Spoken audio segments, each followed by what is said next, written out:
Wind is one of the most important factors that architects and engineers must consider when designing tall buildings. بسم الله الرحمن الرحيم. شرحنا المحاضرات اللي فاتت عن ازاي نحسب احمال الرياح على المباني. تمام. دلوقتي بقى ان شاء الله هنبتدي ناخد سولف اكزامبل للمحاضره دي والمحاضرات الجايه ان شاء الله، بحيث ان احنا نعمل شويه ابلكيشن كده بحيث ان المعلومه تثبت، ولو في حاجه مش واضحه توضح. ان شاء الله هتلاقوا الموضوع سهل وبسيط جدا لما ندي كام اكزامبل كده، بحيث موضوع الاحمال الرياح دي حاجه سهله جدا، بس هو تعويض مباشر. اهم حاجه بس تكون في الاول فاهم الكونسبت اللي احنا شرحناه في المحاضرات اللي فاتت دي. ممكن تعمل ريفيو سريع على المحاضرات اللي فاتت دي بحيث ان انت تبقى ايه لميت الموضوع كامل. الاكزامبل الاولاني اللي عندنا هو مبنى بسيط. تمام. ما يهمكش الارتفاع دلوقتي، بس احنا بنتكلم مبنى بسيط من ناحيه ان هو مبنى ريجولار شكل منتظم. الروف بتاعه فلات كانه مستطيل. طيب الاكزامبل الاولاني بيقول لك ايه؟ بيقول لك احنا عندنا دلوقتي المبنى ده تمام عباره عن مبنى مستطيل منتظم. تمام. فلات روف. تمام. عندك هو فلات روف. هو مطلوب ايه بقى؟ مطلوب قال لك بيقول لك احنا عاوزين calculate wind pressure for closed building having a sea view. اوكي. هو بيقول لك مبنى مغلق. طبعا كل معلومه من ديت هنفهم منها حاجه مهمه جدا. closed او enclosed ده مفيش الانترنال بريشر بتاعه بزيرو. بريشر خلاص مفيش انترنال بريشر ايكوال زيرو. تمام. امتى يبقى في انترنال بريشر؟ لما يكون في فتحات زي ابواب او شبابيك. تمام. سي فيو ده يعني انت بتتكلم على ان انت عندك هتاخد انهي اكسبوجر كاتيجوري؟ هتاخد الاكسبوجر كاتيجوري بتاع ايه اللي هو في الاخر هو ده الشور لاين، وده عندك المبنى هنا. تمام. يعني مثلا على سطح مثلا زي ابراج العالمين مثلا او كده، فبالتالي مفيش حاجه مباني او في ناطحات سحاب او في مثلا جوه سيتي سنتر ان انت ايه تعوق حركه الرياح وهي ايه بتتحرك من السي للايه للمبنى بتاعك. اوكي. طيب دي ابعاده هو بيقول لك اللينث بتاعه 30 متر. هتلاقيه مثلا هنا في البلان اهو اللينث بتاعه 30 متر. بيقول لك الويدث بتاعه 15 متر. ارتفاعه بيديك بقى بيقول لك هنا ده 10 متر 20 30 50 60. تمام. لغايه ما ايه هو 60 متر. طيب هنخلي بالنا نفتكر ان احنا الليميتيشن بتاعنا في الكود هتلاقي لغايه 60 متر لو نرجع تاني. طب نفهم ايه ان هو موقعه اللوكيشن بتاعه الكسندريا. ايه الهدف من المعلومه دي؟ الهدف من المعلومه ديت هي سرعه الرياح في اسكندريه عامله ازاي. طبعا هي منطقه ساحليه والكلام ده كله، فهتلاقي سرعه الرياح فيها اعلى من المدن الداخليه زي القاهره والجيزه والحاجات اللي زي دي. تمام. طب تعالى كده واحده واحده نشوف الحل. بيقول لك ايه ديت هو بيقول لك هو اللوكيشن موجود في اسكندريه. تمام. سرعه الرياح بتبقى موجوده فين؟ 36. طب عرفناها منين؟ هتلاقيها موجوده في الكود المصري في جدول كده بيقول لك اللوكيشن وسرعه الرياح المقابله ليها متر ايه بير سكند.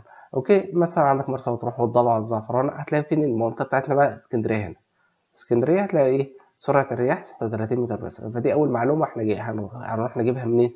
من الكود. اوكي. طيب بعد كده احنا قلنا الاكسبوجر كاتيجوري بتاعنا ايه؟ لان هو دلوقتي ناحيه الشور لاين. تمام. مفيش حاجه بتعوق حركه ايه الرياح. طيب دلوقتي فهمنا ايه من كلوزد بيلدينج او انكلوزد بيلدينج. دي يعني مفيش انترنال بريشر، يعني كل البريشر اللي موجود عندي هو بريشر اكسترنال خارجي فقط لا غير. اوكي. طيب يبقى اول خطوه عايزين نحسبها بايه؟ نحسب المين ويند بريشر. المين ويند بريشر ده لو نرجع تاني دلوقتي في تو فاكتورز مهمين جدا. اول حاجه توبوجرافيك فاكتور. احنا قلنا مثلا ان انت بس دلوقتي الارض لو هي كده ما عندكش تبه مثلا وتلاقي المبنى بتاعك كده، فهو ما قالكش المعلومه دي، فهو يعني هنعتبر ان هو في فلات اريا. تمام. فالمبنى بتاعك اوريدي على فلات اريا، فبالتالي السي تي بتاعك بكام؟ 1. طيب السي اس طبعا الليميتيشن بتاعنا بتاعت الكود بتقول لك هي ودي بتغطي اغلبيه الكيسز لو الارتفاع بتاعك اقل من 60 متر. تمام. ولو الارتفاع على اقل ويت اقل من 4. تمام. ايكوال اقل من او يساوي 4، فخلاص انت تاخد السي اس ب1. اوكي. طيب الرو ديت اللي هي كثافه الهواء ديت 1.25 كيلو جرام بر متر كيوب. المعادله بقى دي بتاعت الويند بريشر، المين ويند بريشر اللي احنا قلنا نص رو في سكوير سي تي في سي اس. نخلي بالنا من حاجه مهمه جدا. احنا بص اغلبيه الفاكتورز هتلاقيها ايه بواحد. امتى بس تبقى مختلفه؟ تمام، لما يكون عندك سبيشال كونديشنز.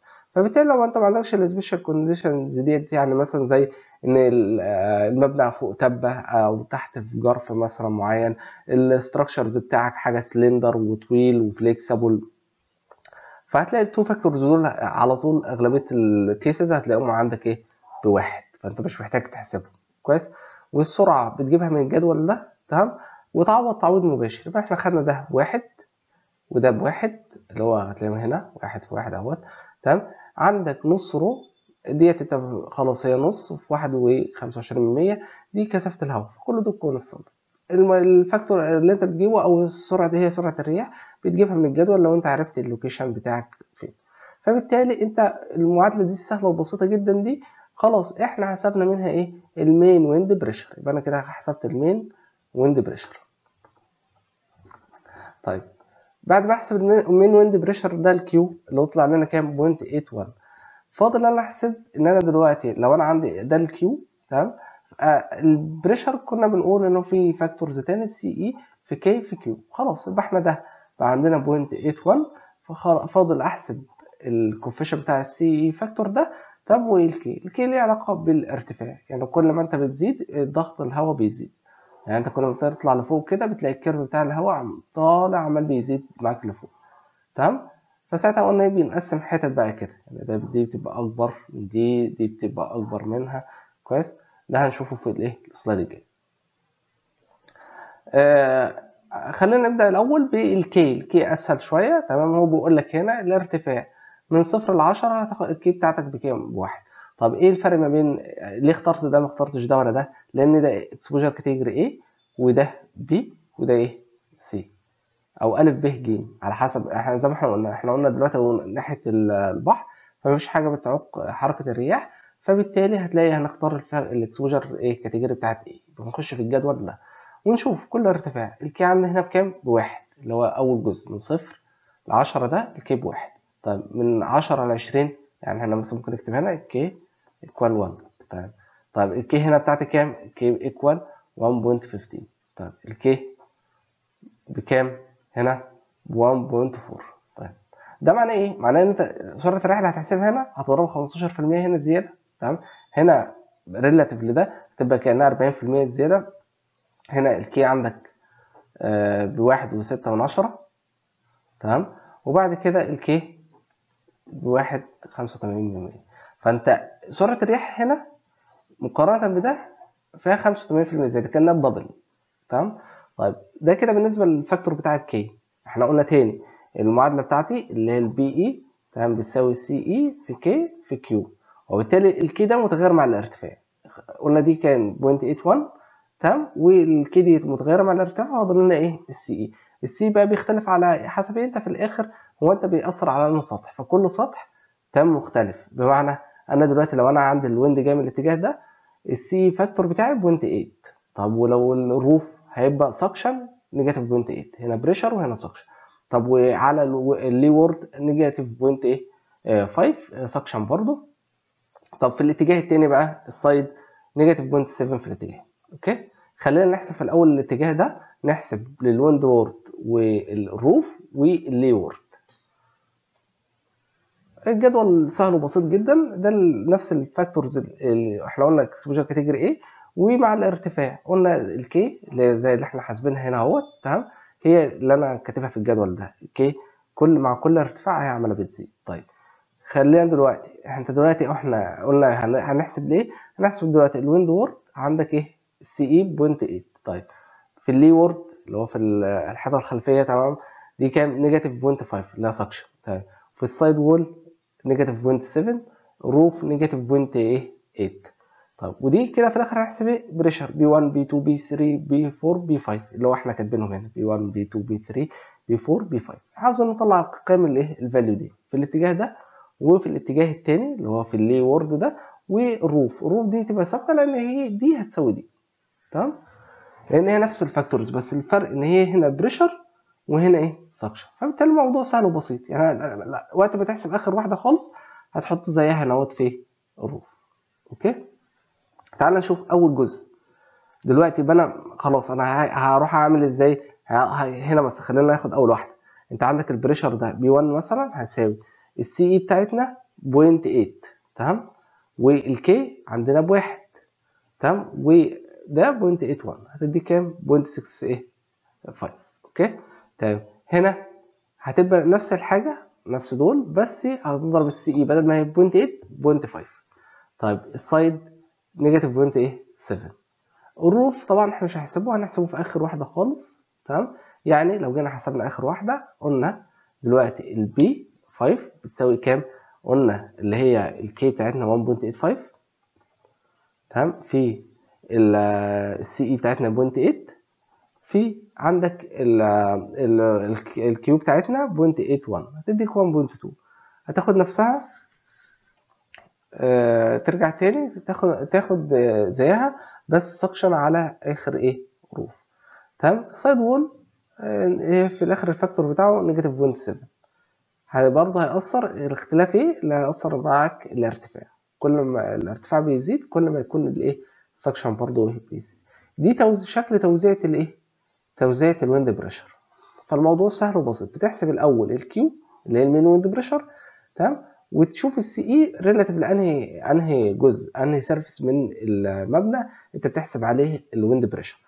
وبعد كده بتضرب بقى الكي ده مع الارتفاع. كل ما يكون المبنى عندك مرتفع كل ما يكون فيه فرايتي. يعني بمعنى والله انا لو عندي مبنى ارتفاعه 10 متر يبقى انا في الاخر بتكلم في الجزء ده 0.65 فوق هنا على الروف هتاخد نفس القيمه دي بس بالنيجاتيف تمام، وهنا هيبقى 0.41.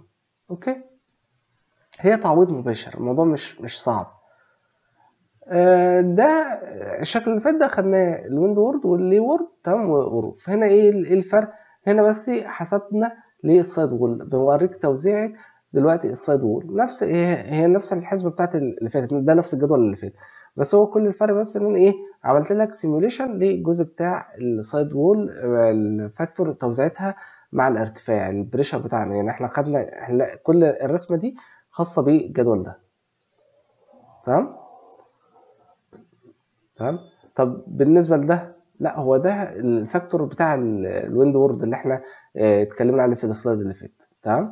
فانت دلوقتي ليه؟ لان السي هنا كام؟ ب 0.7 نيجاتيف 0.7 هنا 0.8 اوكي بس. دي معلش دي هتلاقي غلطه بس ديت واحد تمام 1.05 اوكي 1.05 هي في الجدول هنا مظبوط تمام. وبالتالي ايه هو انا دلوقتي كاتبها غلط، بس احنا دلوقتي ايه خلاص لا فهمنا المعنى. انا دلوقتي خلاص انا بقيت عارف ان انا كل ما بزيد الارتفاع بيزيد كل ما الكي بتاعتي بتزيد، فده معناه ان انا ايه ان انا دلوقتي البريشر بيزيد. فبالتالي لما الاقي البريشر هنا اقل من اللي تحتيه لا يبقى في حاجه غلط، يبقى على طول لا دي الرقم ده يبقى اكيد لازم اكبر من ده اوكي. وده اللي كنت بحاول اوصله لك في المحاضرات اللي فاتت، ان انت لازم تبقى تفهم الكونسيبت بحيث ان انت لما تيجي غلطه زي دي تمام خلاص تبقى انت لا ده في حاجه حاجه غلط هنا، محتاج اراجع الحته دي لا مش مظبوطه بين خلاص بقت، لان انت الكونسيبت عندك بغض النظر عن الحسابات انت بقى الكونسيبت عندك ايه موجود او الكونسيبت عندك واصل. هو الموضوع سهل وبسيط ان شاء الله. المحاضرات الجايه هنبتدي برضو نتكلم على اكزامبلز اكتر بس بكيسز مختلفه تمام. هتلاقي فيها كل حاجه تمام بحيث ان انت تغطي لك الامثله على كل اللي احنا شرحناه. وزي ما قلت لك انا استفدت شويه في الشرح بس الاكزامبلز بسيطه هي تعويض مباشر. اهم حاجه انا بالنسبه لي يوصل لك الايه الكونسبت يكون واصل ان شاء الله. لو برضو لسه الدنيا مش واضحه في الاكزامبل ده او في حاجه في اللي فات تواصل معايا على اي حاجه من وسائل التواصل الاجتماعي ان شاء الله. اشوفكم المحاضره الجايه مع اكزامبل جديد ان شاء الله.